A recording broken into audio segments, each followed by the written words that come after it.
Hello my dear students, welcome back to our channel Neat and Clear Botany. So in this lecture today we are going to start endomembranous system. अभी तक बेटे हम लोगों ने cell chapter के जितना हमारा इससे पहले का कंटेंट था अप टू सेल वॉल वो हमने सारा कंप्लीट कर लिया, both prokaryote and eukaryote. Okay, so prokaryotes का कंप्लीट डिटेल, यूकैरियोट्स का हमारा plasma membrane as well as cell wall is completed. Now will proceed to a endomembrane system, that means the all of the cell organelle present inside the cytoplasm. Okay, so हम लोग यहाँ पर heading डालते हैं, that is third हमारा जो यहाँ topic होगा, उस थर्ड टॉपिक को हम लोग यहाँ पर बोलेंगे third one, that is the cytoplasm. ठीक है, साइटोप्लाज्म अगर आपको बेटा पता हो तो जो साइटोप्लाज्म है, cytoplasm this comprises of two parts. ठीक है, इसके अंदर दो पार्ट्स प्रेजेंट होते हैं. कौन कौन से होते हैं? जो साइटोप्लाज्म है एक बना होता है हमारा साइटोजोल से, this is a fluid part.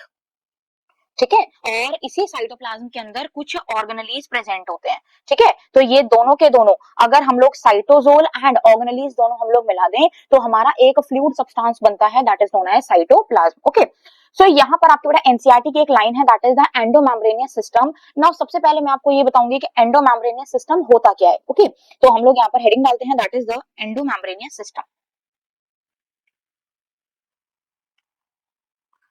Now endomembranous system basically बेटा एक ऐसा सिस्टम है, इसके अंदर कई बार ये है आपको पूछ लिया जाता है कि कौन कौन से ऐसे सेल ऑर्गेनेली हैं जो एंडोमेम्ब्रेनियस सिस्टम के पार्ट है. ठीक है, तो बेसिकली जो एंडोमेम्ब्रेनियस सिस्टम है वो कैसा सिस्टम होता है? It is that type of the system where each and all the cell organelles they have functionally coordinated to each other. ठीक है, जिसके अंदर अगर हम देखें तो जो हमारे सेल ऑर्गेनेलीज हैं वो आपस में एक दूसरे से फंक्शनली कोऑर्डिनेट करते हैं. उसी सिस्टम को मतलब अंदर अंदर अंदर उनका कोऑर्डिनेशन होता रहता है, उसी सिस्टम को हम लोग एंडोमेम्ब्रेनियस सिस्टम बोलते हैं. सो जो हमारे यहाँ पर एंडोमेम्ब्रेनियस सिस्टम के एग्जांपल हैं वो कौन कौन से हैं? First one that is the endoplasmic reticulum, third one that is the Golgi bodies, second one that is the Golgi bodies, third one that is the lysosomes and fourth one that is the vacuole. यहाँ पर mitochondria, plastid, nucleus ये सारे के सारे हमारे एंडोमेम्ब्रेनियस system के part नहीं होते हैं, तो वो हमारे यहाँ एंडोमेम्ब्रेनियस के अंदर हम लोग इसको इंक्लूड नहीं करेंगे. इसमें जो यहाँ पर सिंगल एग्जांपल होते हैं that is the single membrane bound cell organelle. तो एंडोमेम्ब्रेनियस सिस्टम का मतलब क्या होता है? ऑर्गेनेलीज, मैं यहाँ पर लिख देती हूँ, ऑर्गेनेलीज आर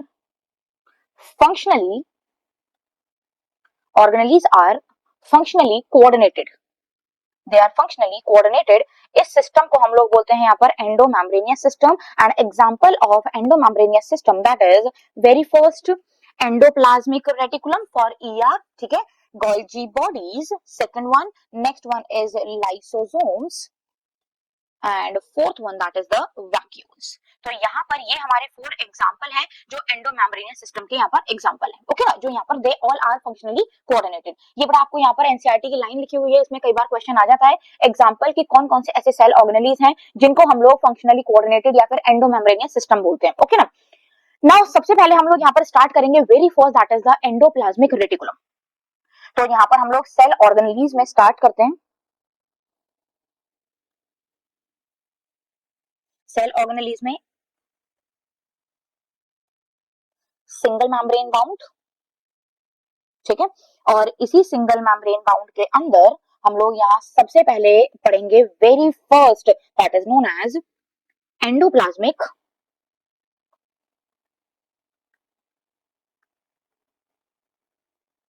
रेटिकुलम. ठीक है, इन शॉर्ट ये आपको बेटा दिख जाएगा बहुत सारी जगहों पर, आपको इस एंडोप्लाज्मिक रेटिकुलम को ER से रिप्रेजेंट करते हैं. ठीक है, very first time this endoplasmic reticulum it was discovered by scientist Porter. ठीक है, तो इसकी जो डिस्कवरी हुई थी,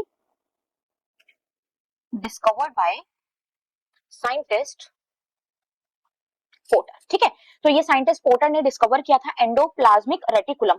अब इस एंडोप्लाज्मिक रेटिकुलम को सबसे पहले हम ये चीज देखेंगे कि ये कहाँ पर प्रेजेंट होता है. As we all know about कि जो एंडोप्लाज्मिक रेटिकुलम है वो 2 टाइप्स के होते हैं on the basis of presence और एब्सेंस ऑफ द राइबोसोम. तो यहाँ कैसे कैसे टाइप होता है मैं आपको एक बार यहाँ पर इसका पूरा बता रही हूँ. ठीक है,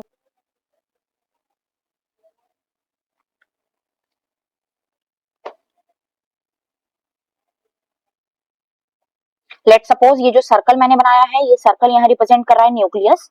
ठीक है, और जो न्यूक्लियस है this is also double membrane bound cell organelle. तो इसमें यहाँ पर एक मेम्ब्रेन अंदर है और एक मेम्ब्रेन ये बाहर मैंने बनाई है. ठीक है, so this one is outer membrane, this one is outer membrane and this one is inner membrane. ठीक है, अगर यहाँ पर आप एंडोप्लाज्मिक रेटिकुलम को देखोगे तो जो यहाँ न्यूक्लियस के आउटर मेम्ब्रेन है इसके साथ ये एसोसिएटेड रहते हैं, ठीक है ना। तो यहाँ पर कुछ इस तरीके का इनका स्ट्रक्चर देखने को मिलेगा आपको, लाइक दिस।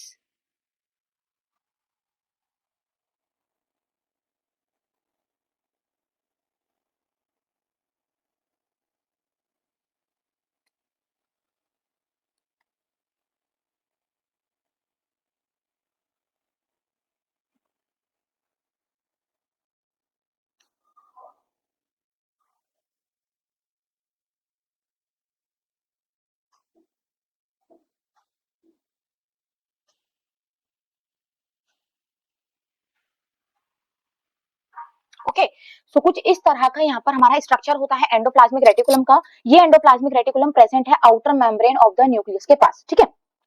अब इस एंडोप्लाज्मिक रेटिकुलम में ये हमने बना दिया, यहाँ पर मैं कुछ माइन्यूट ग्रान्युलर स्ट्रक्चर बना रही हूँ। ये यहाँ पर जो सर्कल सर्कल स्ट्रक्चर है, these structure represented as a ribosomes, ठीक है। तो ये यहाँ पर क्या मैंने बनाए हैं, these are known as ribosomes, okay ना। जिस जगह पर एंडोप्लाज्मिक रेटिकुलम पे राइबोसोम प्रेजेंट होते हैं उस ईआर को हम लोग बोलते हैं that is known as rough endoplasmic reticulum, ठीक है। तो अगर मैं यहाँ पर आपको पूरा ये वाला पार्ट दिखाऊं, दिस कंप्लीट पोर्शन, तो ये वाला जो हमारा कंप्लीट पोर्शन है ये क्या रिप्रेजेंट करेगा, this is known as rough ER, ठीक है। तो ये हमारा क्या हो गया, आरईआर। और जिस जगह पर ribosomes they are completely absent, ये जगह हमारी हो जाएगी, this is known as smooth ER, ठीक है। अब ये हमारा जो एंडोप्लाज्मिक रेटिकुलम है, बेसिकली इसके तीन पार्ट होते हैं। कौन कौन से पार्ट होते हैं, एक यहाँ पर इसका सबसे, मैं आपको बता रही हूँ यहाँ पर, लेट सपोज ये हमारा एक इलोंगेटेड पार्ट है। इस इलोंगेटेड पार्ट को हम लोग बोलेंगे, this part it is known as cisternae, this is known as cisternae, ठीक है। इसके बाद यहाँ पर एक पतला हो जाएगा ये स्ट्रक्चर, ये ट्यूब लाइक स्ट्रक्चर, इसको हम बोलेंगे tubule, this is known as tubule. और यहाँ पर एक इस तरीके का ओवल स्ट्रक्चर दिखेगा, स्फेरिकल स्ट्रक्चर दिखेगा, इसको हम लोग बोलेंगे, this is known as vesicle, ठीक है। तो यहाँ पर जो हमारे ये एंडोप्लाज्मिक रेटिकुलम है, इनके यहाँ पर तीन स्ट्रक्चर होते हैं, cisternae, tubules and vesicle, okay ना।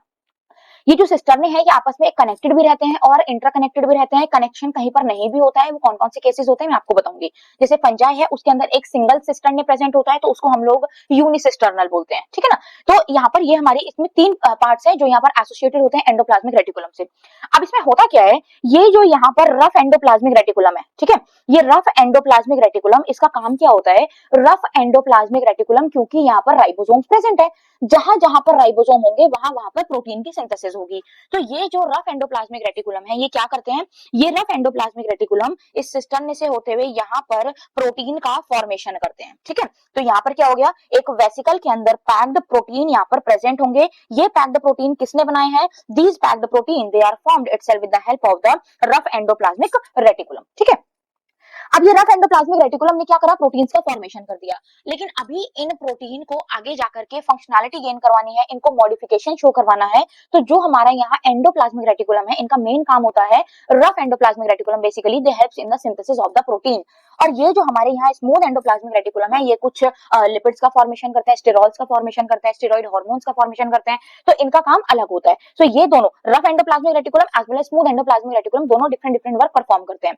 बट अब जो यहाँ पर रफ एंडोप्लाज्मिक रेटिकुलम ने अपने प्रोटीन्स को बना दिया है, अभी इन प्रोटीन्स को आगे जाकर के मॉडिफाई करवाना है। सो जो मेन काम है प्रोटीन का सिंथेसिस करना, वो तो यहाँ पर कर दिया रफ एंडोप्लाज्मिक रेटिकुलम ने। बट ये जो यहाँ पर अनमॉडिफाइड रफ एंडोप्लाज्मिक रेटिकुलम के थ्रू प्रोटीन वेसिकल के अंदर पैक हुए हैं, अभी आगे जाकर के इनको मॉडिफाई करवाना है। और इनका मॉडिफिकेशन कौन करवाएगा, इनके मॉडिफिकेशन के लिए इन्वॉल्व होंगे गोल्जी एपरेटस, ठीक है। गोल्जी बॉडीज इनको क्या करेंगी, आगे जाकर के मॉडिफाई करवाएंगी। सो क्योंकि यहाँ पर रफ एंडोप्लाज्मिक रेटिकुलम ने प्रोटीन्स बनाए हैं और उनका आगे का काम कौन करेगा, गोल्जी एपरेटस करेंगे, इसीलिए दोनों हो गए ना फंक्शनली कोऑर्डिनेटेड, इसीलिए हम सिस्टम को यहाँ पर एंडोमेम्ब्रेनियस सिस्टम बोलते हैं। सो आगे जो गोल्जी बॉडीज हैं वो कैसे मॉडिफिकेशन शो करवाते हैं, वो मैं आपको गोल्जी बॉडीज में बताऊंगी। आई होप ये आपको इतना समझ में आ गया होगा कि जो रफ एंडोप्लाज्मिक रेटिकुलम है, इन्होंने यहाँ पर प्रोटीन का सिंथेसिस करवाया।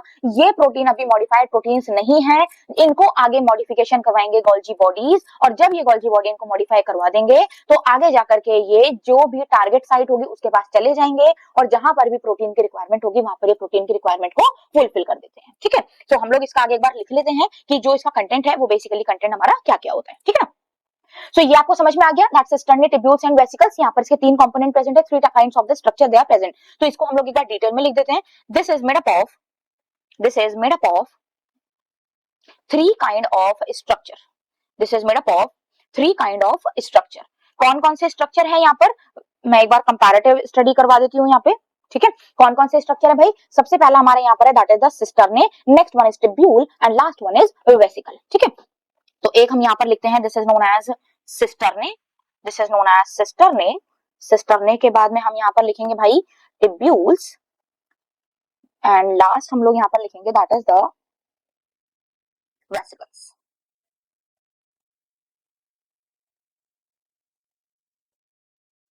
ठीक है, तो यहाँ पर हमने क्या लिख दिया, सिस्टर्ने लिख दिया, ट्यूब्यूल्स लिख दिया और वेसिकल लिख दिया। इसको एक बार हम लोग देखते हैं कहाँ कहाँ पर ये प्रेजेंट होते हैं। सबसे पहली चीज, इनका जो स्ट्रक्चर होता है they are long, cisternae they are long, flattened, parallel, sac-like interconnected structure, sac-like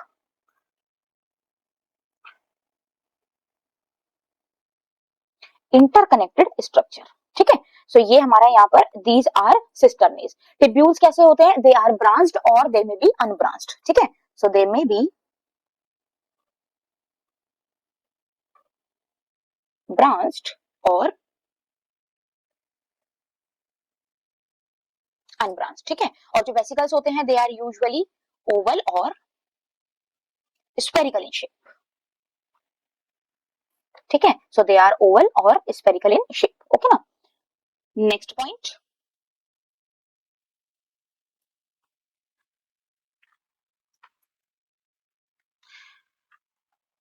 जो सिस्टर्नेज है, सिस्टर्ने के पास में प्रेजेंस होता है राइबोसोम का,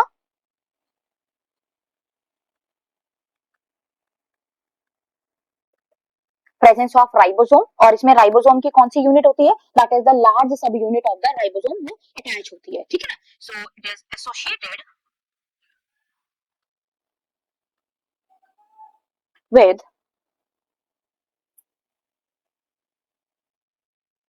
लार्ज सब यूनिट, ओके ना।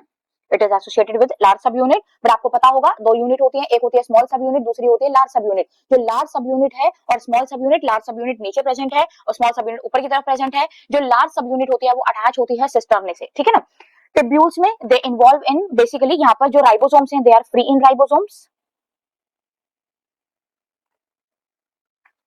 ठीक है। यहाँ पर आज सच कोई भी राइबोसोम की अटैचमेंट नहीं होती है, सेम विद यहाँ पर भी इसके अंदर राइबोसोम्स की कोई अटैचमेंट नहीं होती है, ठीक है ना। Next one,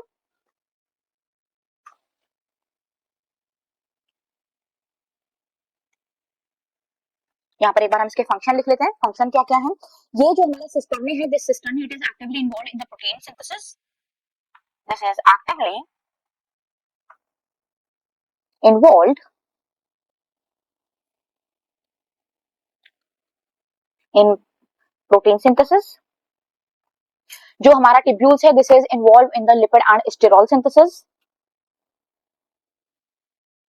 involve in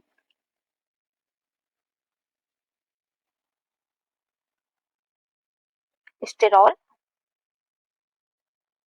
synthesis, ठीक है।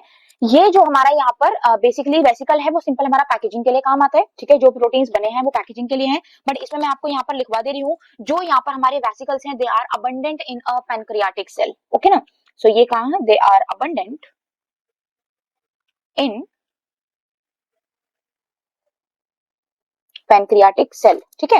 And this is only endoplasmic reticulum present in only endoplasmic reticulum present in spermatozoa. तो जो बेसिकली स्पर्म्स होते हैं, स्पर्म्स के अंदर अगर कोई एंडोप्लाज्मिक रेटिकुलम प्रेजेंट है, only present that is the vesicles, ठीक है। So only are present in spermatozoa,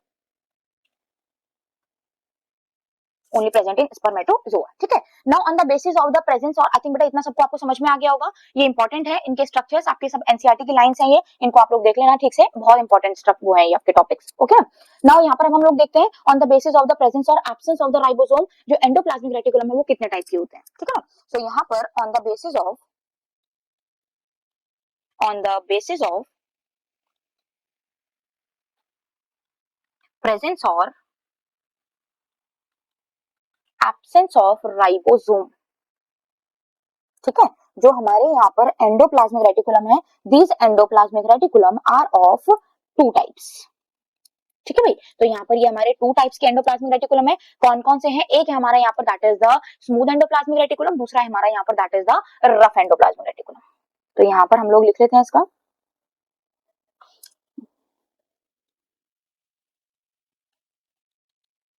smooth ER और एक है हमारा यहाँ पर रफ ईआर। ठीक है, सो जो स्मूथ ईआर है, बेसिकली हम लोग यहाँ पर इनके फंक्शन लिख लेते हैं, इनका क्या क्या काम होता है, ये कहाँ कहाँ पर प्रेजेंट होते हैं, अकरेंस इनकी क्या क्या होती है, वो सब हम लोग यहाँ पर इसमें देखेंगे। ठीक है ना, तो यहाँ पे सबसे पहले जो स्मूथ एंडोप्लाज्मिक रेटिकुलम है, this smooth endoplasmic reticulum, basically इसको स्मूथ क्यों बोलते हैं? क्योंकि यहाँ पर ribosomes they are completely absent. ठीक है, आप अगर किसी अपने हाथ पे कोई अगर छोटे से ग्रैन्युलर, कोई सपोज मिट्टी डाल दो, अगर आप उसको रब करो तो आपको रफनेस कुछ प्रोवाइड करेगी ना, तो रफनेस क्यों आई है? क्योंकि आपने यहाँ पर कोई सॉइल पार्टिकल्स डाल दिए। तो सेम विद जो एंडोप्लाज्मिक रेटिकुलम है, उसके ऊपर अगर राइबोसोम प्रेजेंट होंगे तो it gives a rough appearance like structure. ठीक है ना, इसीलिए हम लोग उसको क्या बोलते हैं? This is known as rough endoplasmic reticulum. तो जहां पर राइबोसोम प्रेजेंट होंगे वो अपीयरेंस होगा रफ, जहां पर राइबोसोम्स एब्सेंट होंगे वहां पर अपीयरेंस होगा स्मूथ। ठीक है, तो रफ स्मूथ एंडोप्लाज्मिक रेटिकुलम में सबसे पहले यहाँ पर लिखेंगे हम लोग that is the absence of ribosome. ठीक है, और इस रफ एंडोप्लाज्मिक रेटिकुलम में क्या होगा? That is the presence of ribosome.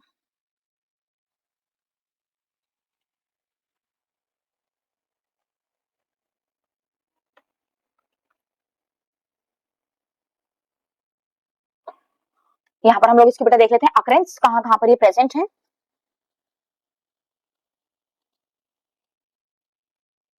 बेटा बहुत इंपॉर्टेंट है, occurrence most of the time पूछ ली जाती है कि rough endoplasmic reticulum, smooth endoplasmic reticulum कहाँ कहाँ पर प्रेजेंट है। तो सबसे पहले यहाँ पर these are present in the adipose cells, जो भी हमारे फैट स्टोरिंग सेल्स टिश्यूज होते हैं उनके उधर प्रेजेंट है। Next one that is the interstitial cell. Interstitial cell कौन से होते हैं? जो भी दो सेल के बीच की जो स्पेस होती है, बेसिकली उसको हम लोग इंटरस्टिशियल, जैसे अगर सपोज हम लोग जैसे टेस्टीज है, टेस्टीज के अगर सेल की हम लोग बात करें तो जो टेस्टीज है उसके अंदर अलग अलग टाइप के सेल्स प्रेजेंट होते हैं। ठीक है, तो कुछ गैमेट बनाने में हेल्प करते हैं, कुछ हार्मोन सिक्रेशन में हेल्प करते हैं, तो उनके बीच में दो टेस्टीज के सेल की जो बीच की स्पेस होती है उसको इंटरस्टिशियल सेल बोल देते हैं। ठीक है ना, तो वो हमारा वहां पर भी प्रेजेंट होते हैं। Third category, third one that is the glycogen storing cells, that is the glycogen storing cell. ठीक है, जो ग्लाइकोजन को स्टोर करते हैं लिवर के अंदर। ठीक है, उसके अंदर भी प्रेजेंट है। ग्लाइकोजन का बेसिक कॉन्सेप्ट क्या होता है बेटा? जो हमारी बॉडी के अंदर ग्लूकोज है, जितना ग्लूकोज हमारी बॉडी के अंदर यूटिलाइज हो जाता है वो हो जाता है, बाकी जितना भी रिमेनिंग ग्लूकोज होता है it will converted into a glycogen and stored inside the liver. तो जैसे ही कभी हमारी बॉडी को रिक्वायरमेंट होती है किसी भी फूड की या किसी भी एनर्जी की, तो जो हमारे लिवर के अंदर ऑलरेडी स्टोर्ड ग्लाइकोजन है वो अगेन कन्वर्ट होता है ग्लूकोज में, हमारी बॉडी की डिमांड को फुलफिल कर देता है। ठीक है ना, नेक्स्ट वन है हमारे यहाँ पे food that is the spermatocytes. But अगर कभी भी स्पर्मेटोसाइट्स, स्पर्मेटोजेनेसिस, स्पर्मेटोजोआ, कभी भी अगर ये बात आती है तो वो हमेशा बात होगी दैट इज द स्पर्म्स। ठीक है, तो कोई भी अगर ऐसी बात है जो जो स्पर्मेटोसाइट है, ये ऐसे अगर वर्ड यूज हो रहे हैं तो वो हमारे यहाँ पर स्पर्म्स के रिगार्डिंग यहाँ पर बात हो रही है। ठीक है, next one that is the leucocyte. बेटा ल्यूकोसाइट्स क्या होते हैं? As you all know about three types के हमारे सेल प्रेजेंट हैं। एक हमारे erythrocyte that is the RBCs, दूसरे हमारे होते हैं ल्यूकोसाइट दैट इज द डब्ल्यूबीसीज, एंड लास्ट हमारे होते हैं that is the thrombocyte known as platelets. ठीक है, तो हमारे यहाँ पर जो ल्यूकोसाइट्स है दैट इज द डब्ल्यूबीसी, तो इन डब्ल्यूबीसीज के अंदर भी फॉर द फाइटिंग पर्पस यहाँ पर हमारे smooth endoplasmic reticulum abundant amount के अंदर प्रेजेंट होते हैं। नेक्स्ट वन है हमारे यहाँ पर that is the muscle cells. Muscle cell, ये सारा बेटा आप लोग पढ़ोगे जब हम लोग आगे अपना मतलब जूलॉजी में आप लोग पढ़ोगे अपना जो आपका ये ह्यूमन फिजियोलॉजी के अंदर। ठीक है, ह्यूमन फिजियोलॉजी के अंदर आपका जो ये बोन्स वाला पूरा पार्ट आएगा तो उसके अंदर मसल्स भी हैं, एक्टिन है, मायोसिन है, बेसिकली आप लोग पढ़ते हो स्लाइडिंग फिलामेंट थ्योरी, तो उसके अंदर सारा मसल का हमारा पार्ट है कि कौन कौन से मसल्स बेसिकली कैसे मूवमेंट होती है, कौन कौन से कैल्शियम आयन, एटीपी किस किस की रिक्वायरमेंट होती है। तो जो मसल सेल्स है इनके अंदर जो एंडोप्लाज्मिक रेटिकुलम है उसको हम लोग सार्कोप्लाज्मिक रेटिकुलम बोलते हैं। तो सार्को का मतलब आपको जब आप लोग पूरी मसल सेल पढ़ोगे तो आपको ज्यादा डिटेल में समझ में आएगा। ठीक है, तो मसल सेल्स के अंदर there is a sarcoplasmic reticulum.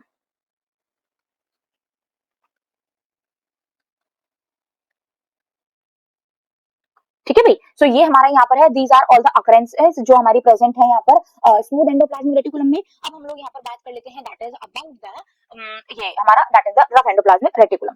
तो जो रफ एंडोप्लाज्मिक रेटिकुलम है, इसमें मैं आपको एक चीज और बता देती हूँ कि जो रफ एंडोप्लाज्मिक रेटिकुलम है, ये बेसिकली इसमें राइबोसोम्स तो प्रेजेंट है। राइबोसोम की जो लार्ज सब यूनिट होती है वो अटैच होती है, और राइबोसोम की लार्ज सब यूनिट को अटैच करने के लिए there is some requirement of the protein, and this protein they are known as ribophorin protein. ठीक है, तो राइबोफोरिन 1 है, राइबोफोरिन 2 है। इसको बहुत ज्यादा हमें डिटेल में नहीं पढ़ना है, क्योंकि ऐसा कोई भी क्वेश्चन इससे नहीं पूछा जाता है। ठीक है, यहाँ पर हम लोग इसकी अकरेंस लिख लेते हैं, बहुत ज्यादा अकरेंस नहीं है इसकी, हम लोग लिखते हैं। ठीक है, तो इसमें यहाँ पर जो अकरेंस है that is sales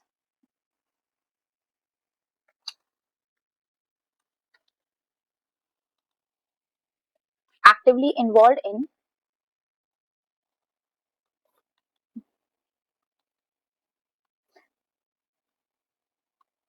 protein synthesis in liver cell। ठीक है, एक हमारा यहाँ पर हो गया liver, second that is the pancreatic cell. ठीक है, तो एक हमारे यहाँ पर हो गया लिवर, दूसरा हमारे यहाँ पर है that is the pancreatic cell. Okay ना, सो यही हमारे यहाँ पर अकरेंस है in rough endoplasmic reticulum. Now हम लोग यहाँ पर इसके देखते हैं फंक्शन। तो फंक्शन यहाँ पर हमारे क्या क्या है, एक बार हम लोग यहाँ पर इसका लिख लेते हैं फंक्शन के बारे में, कौन कौन से फंक्शंस हैं। बेटा आई होप आपको ये सब कुछ समझ में आ रहा होगा हमारे इस चैनल से। अगर किसी बच्चे को कोई डाउट है तो बेटा आप लोग कमेंट सेक्शन के अंदर मेरे को डाउट पूछ लेना, मैं आपको क्लियर आउट कर दूंगी। ओके ना, नेक्स्ट वन यहाँ पर है that is about the function of rough endoplasmic reticulum and smooth endoplasmic reticulum. जो हमारे यहाँ पर रफ एंडोप्लाज्मिक रेटिकुलम है, इसके बहुत ज्यादा फंक्शन नहीं है, but again smooth endoplasmic reticulum के काफी सारे फंक्शन है। तो वन बाय वन हम उसको लिखते हैं कौन कौन से। सबसे पहला फंक्शन है that is the fat and steroid hormone synthesis. तो यहाँ पर synthesis of fat and steroidal hormone. ठीक है, second one that is the glycogen metabolism. अभी मैंने आपको बताया ग्लूकोज एंड ग्लाइकोजन का, तो जो ग्लाइकोजन है इसका मेटाबॉलिज्म भी जो कंप्लीट कंट्रोल करता है वो हमारा यहाँ पर स्मूथ एंडोप्लाज्मिक रेटिकुलम करते हैं। सबसे बढ़िया जो सबसे इंपॉर्टेंट फंक्शन है that is all of the smooth endoplasmic reticulum they helps in the detoxification of the drugs. जितना भी अगर कोई भी इंडिविजुअल ड्रग इंटेक करता है, ठीक है, कोई अगर ड्रग का इंटेक करते हैं तो surely drugs they are obviously आपको पता होगा they are harmful.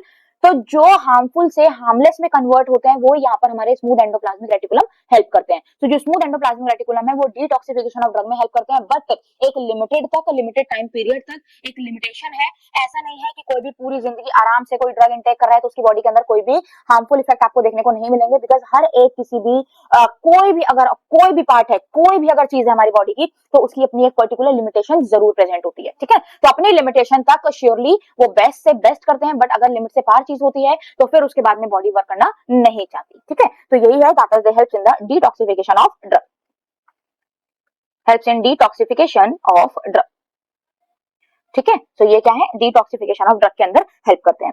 Next one that is helps in the muscle contraction. अभी मैंने आपको बताया था जब अपना बोन वाला पूरा पार्ट पढ़ोगे, मसल्स का पार्ट पढ़ोगे, तो उसमें स्लाइडिंग फिलामेंट थ्योरी पढ़ोगे, तो ये मसल के कॉन्ट्रैक्शन में भी हेल्प करते हैं। इसके साथ साथ एक बहुत इंपॉर्टेंट जो मेजर फंक्शन है that these smooth endoplasmic reticulum they helps in the formation of some cell organelles that is the micro bodies. कुछ माइक्रो बॉडी को फॉर्म करने में हेल्प करते हैं, लाइक स्पेरोसोम्स हो गया, ग्लाइऑक्सिसोम्स हो गया, इनको फॉर्म करने का काम स्मूथ एंडोप्लाज्मिक रेटिकुलम का होता है। ठीक है, so they helps in the formation of cell organelles. ठीक है, तो कुछ सेल ऑर्गेनेलीज का फॉर्मेशन भी करते हैं, लाइक स्पेरोसोम्स। बट ये मैं आपको डिटेल में समझाऊंगी जब हम लोग माइक्रो बॉडी पढ़ेंगे। ठीक है, स्पेरोसोम्स एंड ग्लाइऑक्सिसोम्स। ठीक है, तो ये हमारे यहाँ पर कुछ फंक्शन है, बहुत ज्यादा नहीं है। नेक्स्ट हम लोग यहाँ पर सिंपल इसका फंक्शन देख लेते हैं that is the rough endoplasmic reticulum. इसके फंक्शन में ज्यादा कुछ है नहीं, simply they involve in the formation of protein. ठीक है, सो ये किसमें है, प्रोटीन सिंथेसिस की इन्वॉल्वमेंट में हेल्प करते हैं। ठीक है, they involve in the protein synthesis, also formation of a nuclear envelope and plasma membrane, involve in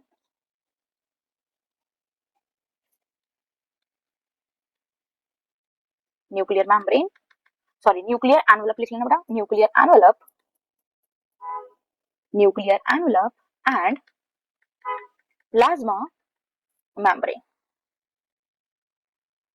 और इसके साथ साथ जितने भी लाइसोसोम्स के एंजाइम होते हैं, all of the lysosomal enzyme they are acidic in nature, तो उनको हम लोग जो एसिडिक हाइड्रोलाइसिस बोलते हैं, क्योंकि वो एसिडिक पीएच के अंदर ही एक्टिव होते हैं। तो जो एंजाइम लाइसोसोम के अंदर प्रेजेंट है वो किसने बनाए हैं यहाँ पर, रफ एंडोप्लाज्मिक रेटिकुलम ने। So involve in synthesis of, बेटा ये वाला क्वेश्चन आ जाता है, ये मैं पॉइंट को आपको हाईलाइट कर रही हूँ ट्रिपल स्टार से। ट्रिपल स्टार का मतलब है इंपॉर्टेंट पॉइंट है, इससे आपको क्वेश्चन आता हुआ नजर आ सकता है। तो it involves in synthesis of lysosomal enzyme.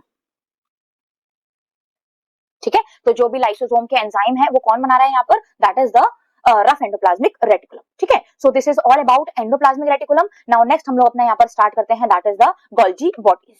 Cell organelle that is Golgi apparatus और गोल्जी बॉडीज और गोल्जी कॉम्प्लेक्स, कुछ भी आप बोल सकते हो। ओके ना, सो हेडिंग यहाँ पर डालते हैं हम लोग second cell organelle, that is the Golgi bodies.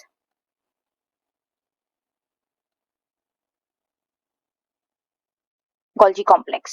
ठीक है, इसका नाम बेटा गोल्जी कैसे आया है, क्योंकि this Golgi apparatus it was very first time discovered by scientist Camillo Golgi. ठीक है, तो कैमिलो गोल्जी ने ये डिस्कवर किया था, यहाँ पर लिख लेते हैं इसको भी हम लोग ये इंफॉर्मेशन।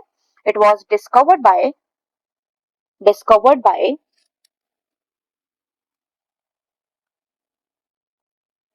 Camillo Golgi. ठीक है, एक्सेप्ट राइबोसोम, बेटा मैंने आपको बताया था जितने भी सेल ऑर्गेनेलीज हैं वो हमारे प्रोकैरियोट के अंदर एब्सेंट होते हैं। इसके साथ साथ दो एक्सेप्शन और भी हैं, कौन कौन से, एक है हमारा यहाँ पर that is the mature mammalian RBC. ठीक है, एक हमारा है जिसको हम बोलते हैं मैच्योर मैमेलियन आरबीसी। तो जो आरबीसीज मैच्योर हो जाते हैं उनके अंदर, और उसके साथ साथ मैच्योर सीव ट्यूब सेल्स, इनके अंदर भी ये सेल ऑर्गेनेली एब्सेंट होते हैं। ठीक है ना, कोई भी मतलब सेल ऑर्गेनेली प्रेजेंट नहीं होता है। तो यहाँ पर हम लोग लिख लेते हैं कि it occurs in it occurs in it occurs in eukaryotic cell except, कहां पर, that is the mature mammalian RBC, mature mammalian RBC and mature sieve tube cells। ठीक है, जो मैच्योर सीव ट्यूब्स होते हैं उनके अंदर ये एब्सेंट होती हैं। ठीक है भाई, सो यहाँ पर ये हमारा स्ट्रक्चर, ये बेसिकली सिंपल ये हमारी चीजें, इनकी जो डिस्कवरी है वो कहाँ पर हुई थी, नर्व सेल्स, जो आउल है, आउल के नर्व सेल के अंदर सबसे पहली बार गोल्जी एपरेटस देखे गए थे। ठीक है ना, मैं यहाँ पर आपको इसका डायग्राम बना करके कुछ चीज दिखा रही हूँ कि यहाँ पर इसका बेसिकली स्ट्रक्चर कैसा होता है। अगेन यहाँ पर भी जैसा एंडोप्लाज्मिक रेटिकुलम में 3 काइंड के स्ट्रक्चर थे, कौन कौन से, सिस्टर्नी टिब्यूल वेसिकल, सेम यहाँ पर भी cisternae tubule and vesicle present होते हैं। इसके साथ साथ गोल्जियन वैक्यूल भी यहाँ पर प्रेजेंट होता है। इनका काम क्या होता है मैं आपको यहाँ पर बताती हूँ। देखो बेटा, लेट सपोज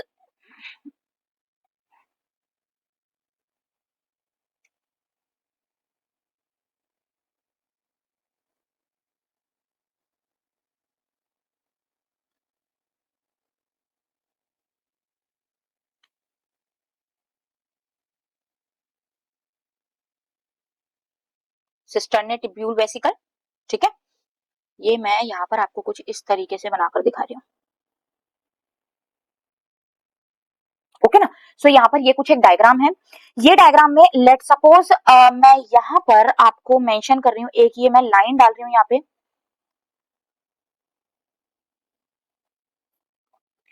ये जो लाइन है ये लाइन हमारी रिप्रेजेंट कर रही है, दिस लाइन रिप्रेजेंटेड एज कि यहाँ पर हमारे एंडोप्लाज्मिक रेटिकुलम प्रेजेंट है। ठीक है, यहाँ पर सपोज एंडोप्लाज्मिक रेटिकुलम हमारा यहाँ पर प्रेजेंट है। ओके ना, और यहाँ पर एक लाइन मैं रिप्रेजेंट कर रही हूँ, ये हमारी लाइन रिप्रेजेंट हो रही है फॉर द प्लाज्मा मेम्ब्रेन। तो इसको मैं यहाँ पर रिप्रेजेंट कर रही हूँ सेल मेम्ब्रेन और प्लाज्मा मेम्ब्रेन के लिए। ठीक है, अब यहाँ पर इसके दो अलग अलग टाइप के स्ट्रक्चर हैं। सबसे पहले ये वाली जो साइट है, जो ऊपर वाली साइट है, इस ऊपर वाली साइट को हम लोग बोलते हैं, this is known as convex surface, this is convex, this is also known as cis face. ठीक है, this is also known as cis face, this is also known as forming face. ठीक है, और फॉर्मेटिव फेज। ठीक है ना भाई, तो यहाँ पर क्या है कि यहाँ पे जो फॉर्मेशन होती है वो ऊपर की तरफ होगी, और जो ये नीचे वाली साइड है इसको हम क्या बोलेंगे, ऊपर वाले का बिल्कुल opposite, this side it is known as concave. Cis की जगह हो जाएगा बेटा ट्रांस, और फॉर्मेटिव की जगह हो जाएगा मैच्योरेशन। ठीक है, तो यहाँ पर ये हमारे कुछ स्ट्रक्चर्स इस तरीके से प्रेजेंट हैं। ये मैं यहाँ पर फॉर द इंटरकनेक्शन ये मैं यहाँ पर लाइन शो कर रही हूँ जिससे आपको ये समझ में आ जाए कि जो यहाँ सिस्टरने हैं वो क्या है, दे आर इंटरकनेक्टेड। ठीक है, तो जो सिस्टरने हैं वो इंटरकनेक्टेड यहाँ पर शो हो रही है।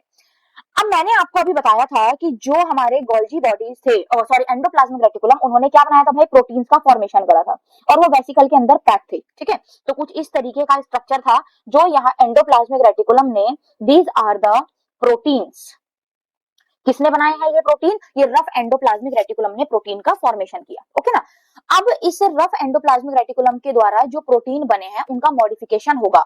तो इनमें होता क्या है, ये जो वेसिकल आपको यहाँ पर नजर आ रहा है, ये वेसिकल सबसे पहले जो हमारी यहाँ पर ये कॉन्वेक्स फेज है, ठीक है, जो यहाँ सिस फेज है, इस सिस फेज के साथ में ये जो बॉल जैसा स्ट्रक्चर है ये फ्यूज होना स्टार्ट हो जाता है। ठीक है, ये क्या हो जाएगा, ये फ्यूज होना स्टार्ट हो जाएगा। इसके फ्यूज होते के साथ अब यहाँ पर मॉडिफिकेशन होनी स्टार्ट हो जाएगी। तो धीरे धीरे करके ये जो बॉल जैसा स्ट्रक्चर है ये मॉडिफाई होता चला जाएगा और ये कुछ इस तरीके से यहाँ पर ऐसे मूव करता हुआ इस तरफ को आ जाएगा, मतलब सिस फेज से ट्रांस फेज की तरफ ये मूव कर जाएंगे। अब जब ये सिस फेज से ट्रांस फेज की तरफ ये पूरा का पूरा जो वेसिकल है जब ये मूव करेगा तो इसके अंदर श्योरली प्रेजेंट है प्रोटीन। ये जो प्रोटीन है, जब तक ये ऊपर सिस फेज में थे तो ये पूरे तरीके से मॉडिफाइड प्रोटीन नहीं थे, लेकिन यहाँ पर आते हुए जैसे जैसे यहाँ पर आएंगे, ये जो यहाँ पर आपको वेसिकल दिख रहा है, इस वेसिकल से ये यहाँ पर बड ऑफ होते चले जाते हैं। ठीक है, ये जो प्रोटीन्स यहाँ पर थे, जो ऊपर प्रोटीन सिस फेज में फ्यूज हुए थे मेम्ब्रेन के साथ, अब वो यहाँ पर आकर के क्या हो जाएंगे, ये जो प्रोटीन्स हैं दीज आर मॉडिफाइड प्रोटीन्स। ठीक है भाई, तो अब ये जो स्ट्रक्चर हमारा यहाँ पर आया है ये कैसा है, this is a modified protein. अब ये जो मॉडिफाइड प्रोटीन है, जैसे ही क्या सेल में किसी भी जगह पर रिक्वायरमेंट होगी, ये मॉडिफाइड प्रोटीन इस प्लाज्मा मेम्ब्रेन के साथ में फ्यूज हो जाएंगे। ठीक है, इस प्लाज्मा मेम्ब्रेन के साथ में ये प्रोटीन फ्यूज हो जाएंगे और फ्यूज होने के बाद में जिस भी टारगेट साइट पर जाना होगा उस टारगेट साइट पर ये मॉडिफाइड प्रोटीन आराम से पहुंच जाते हैं by the process of the exocytosis. ये प्लाज्मा मेम्ब्रेन शो करेगा एक्सोसाइटोसिस, जिसकी वजह से जो प्रोटीन्स हैं वो यहां से निकल के और कहां पर पहुंच जाएंगे, जो भी टारगेट साइट होगी। ठीक है ना, बट ये 100% ऐसा हमेशा नहीं होता है कि जितने भी प्रोटीन्स हैं वो सारे के सारे मॉडिफाइड प्रोटीन्स आ रहे हैं। समटाइम्स ऐसा भी होता है कि जो सारे प्रोटीन्स होते हैं वो पूरी तरीके से मॉडिफाई नहीं होते और उसकी वजह से यहाँ पर ये जो सपोज मैंने आपको ये वाला वेसिकल बनाकर दिखाया है, दिस वन, ये जो स्ट्रक्चर है जिसमें पूरी तरीके से प्रोटीन मॉडिफाई नहीं होंगे, ये जो स्ट्रक्चर है ये आगे जाकर के कन्वर्ट हो जाता है लाइसोसोम्स के अंदर। ठीक है, तो बेसिकली लाइसोसोम को फॉर्म करने का काम कौन कर रहा है, that is the Golgi bodies. Protein को मॉडिफाई करने का काम कौन कर रहा है, that is the Golgi bodies. Protein को बनाया किसने था, that is the rough endoplasmic reticulum. तो हुए ना सारे आपस में इंटरकनेक्टेड, गोल्जी बॉडीज ने क्या करा, जो प्रोटीन थे उनको मॉडिफाई किया, उसके साथ साथ लाइसोसोम्स का फॉर्मेशन कर दिया। ठीक है, दैट्स व्हाई ये जो हमारा स्ट्रक्चर है, इस स्ट्रक्चर को हम लोग बोलते हैं एंडोमेम्ब्रेनियस सिस्टम। और इसमें आपकी एनसीईआरटी में एक टर्म दे रखी है, that is the zone of exclusion. ठीक है, तो यहाँ पर ये मैं एक जगह बना रही हूँ, zone of exclusion. Zone of exclusion का मतलब होता है जहां पर सेल ऑर्गेनेलीज एब्सेंट होते हैं। ठीक है, तो बेसिकली जो माइटोकॉन्ड्रिया है, राइबोसोम्स है, इस जगह पर एब्सेंट होंगे। जिस जगह पे ये माइटोकॉन्ड्रिया राइबोसोम एब्सेंट होते हैं उस जगह को हम लोग जोन ऑफ एक्सक्लूजन बोलते हैं। ठीक है, सो दिस इज हाउ जो हमारा यहाँ प्रोटीन्स हैं इनका आराम से जाकर मॉडिफिकेशन हो जाता है। सिंपल, बिल्कुल एक बहुत बढ़िया सा, जैसे हम लोग अमेजोन पे शॉपिंग करते हैं तो अमेजोन की शॉपिंग में भी क्या होता है, सबसे पहले आपने ऑर्डर किया, ऑर्डर करने के बाद में वहां कंफर्म होगा, कंफर्म होने के बाद में जो भी आपका सामान है वो पैक होगा। सेम वही चीज, जो यहाँ पर प्रोटीन थे वो वेसिकल के अंदर पैक हो गए, पैक होने के बाद में उधर भी जब जो शॉप होती है वहां पैक होने के बाद में अगर कोई चीज की मॉडिफिकेशन की जरूरत होती है, कोई टूट फूट है या कुछ भी है वो देखा जाता है, तो सेम यहाँ पर भी मॉडिफिकेशन होता है। जब सब चीज बिल्कुल ठीक होती है फिर उसके बाद में जो भी आपका प्रोडक्ट होता है वो आपके घर पे डिलीवर हो जाता है। सेम चीज यहाँ पर भी होती है, जब प्रोटीन मॉडिफाई हो जाते हैं तो जिस भी जगह पर टारगेट पे पहुंचना है उस पर आराम से वो डिलीवर हो जाएंगे। ठीक है, तो सेम प्रोसेस होता है हमारा, that is the Amazon online shopping as well as Golgi apparatus. ठीक है भाई, क्लियर हो गया सबको? आई थिंक आपको ये समझ में आ गया होगा। एक बार हम लोग इसका आराम से लिख लेते हैं। ठीक है, सो यहाँ पर लिख दें इसके जो 3 स्ट्रक्चरल कंपोनेंट यहाँ पर इसके भी प्रेजेंट है। 3 स्ट्रक्चरल कंपोनेंट भाई इसके भी प्रेजेंट होते हैं। कौन कौन से स्ट्रक्चरल कंपोनेंट है, cisternae, tubules and vesicle.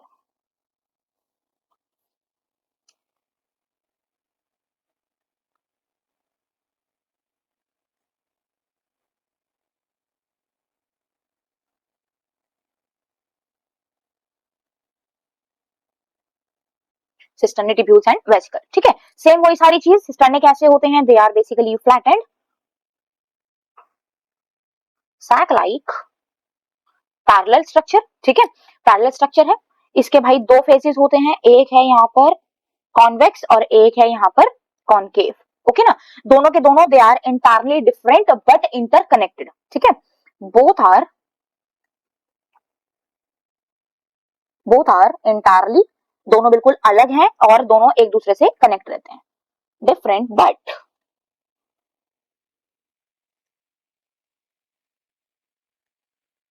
Interconnected. Okay भाई, next one tubules, that is they are small flat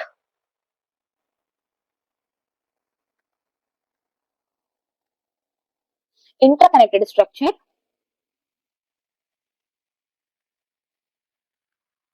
arise from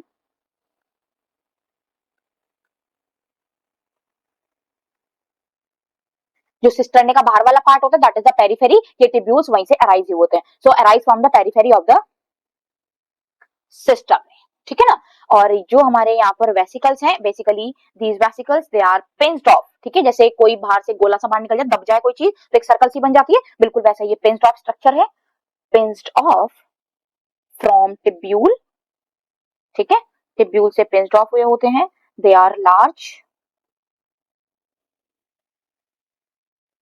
rounded sac like structure। ठीक है भाई, इसके बाद में एक और मैं यहाँ पर इसका फोर्थ पार्ट लिखवा रही हूँ, जो हमेशा इसके अंदर हम लोग पढ़ते नहीं है, but yes that part it is known as Golgian vacuole. ठीक है, तो जो फोर्थ हमारा पार्ट है उसको हम लोग बोलते हैं यहाँ पर that is known as Golgian vacuole. Okay ना, तो यहाँ पर इसका हम फोर्थ पार्ट लिखेंगे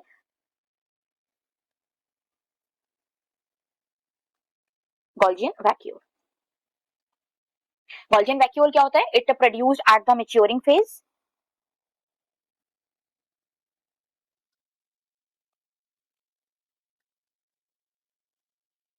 ठीक है, और कुछ ऐसे होते हैं दे फंक्शंस एज लाइसोसोम्स, तो जो मॉडिफाई प्रॉपर्ली नहीं हुए होते उनका क्या होता है? वो लाइसोसोम्स के अंदर कन्वर्ट हो जाते हैं। तो सम function as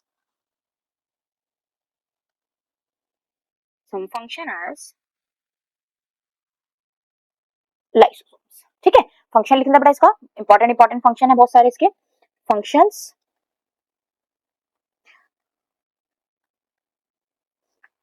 function, first function है to process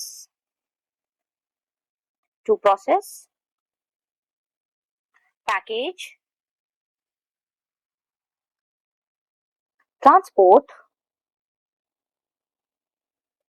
and release of secretory protein and release of secretory proteins। ठीक है, second one glycosidation of lipid and glycosylation of proteins.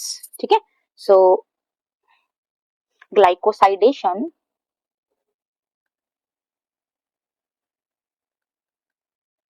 Of lipid and glycosylation of proteins. बेटा ये दोनों terms जब आपका biomolecule होगा तो उसमें आप लोग अपना डिटेल में पढ़ोगे ये होते क्या क्या चीजें हैं सब। ठीक है ना, next one third function that is formation of the acrosome of sperm. बड़ा बहुत इंपॉर्टेंट फंक्शन है acrosome of sperm. I hope आपको सबको पता होगा acrosome of sperm. Let suppose ये कोई एक स्पर्म सेल है। ठीक है, ये कोई स्पर्म सेल्स का head, this is neck, this is middle piece and this is tail. ठीक है, तो यहाँ पर प्रेजेंट है हैप्लॉइड न्यूक्लियस। इसका जो हेड पार्ट है, इस हेड पार्ट में यहाँ पर टॉप पे प्रेजेंट होता है एक्रोसोम। ये एक्रोसोम बनाता कौन है? ये एक्रोसोम गोल्गी बॉडीज बनाते हैं। और इस एक्रोसोम का जो फंक्शन है वो क्या होता है? जब कभी भी सेक्सुअल रिप्रोडक्शन होता है तो जो भी ओवा है, जो बेसिकली एग है, एग की जो मेम्ब्रेन होती है, एग की मेम्ब्रेन को ब्रेक करना that is the responsibility of the acrosome. तो एक्रोसोम की हेल्प से क्या होगा? जो एग की मेम्ब्रेन है वो ब्रेक होगी, जिसकी वजह से स्पर्म का न्यूक्लियस एग के न्यूक्लियस के साथ फ्यूज होगा, result in the formation of zygote. ठीक है ना, तो ये क्या करता है? Break membrane of egg. ठीक है ना, तो ये एक्रोसोम किसने बनाया है यहाँ पर? That is the Golgi apparatus. Next one, recycling of the broken plasma membrane. Recycling of broken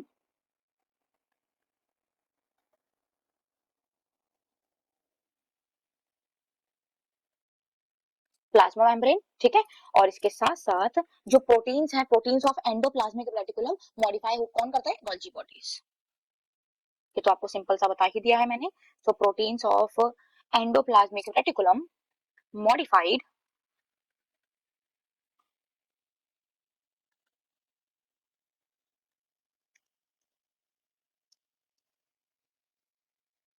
modified by Golgi bodies, ठीक है। एक नोट में डालकर एक बात लिखनी है भाई, बहुत सिंपल सी, एक इंपॉर्टेंट है इंफॉर्मेशन। जो unicisternal Golgi bodies they are present in fungi. तो फंजाई के अंदर, फंजाई सिर्फ एक ही सिस्टर में प्रेजेंट होता है, यूनिसिस्टर्नल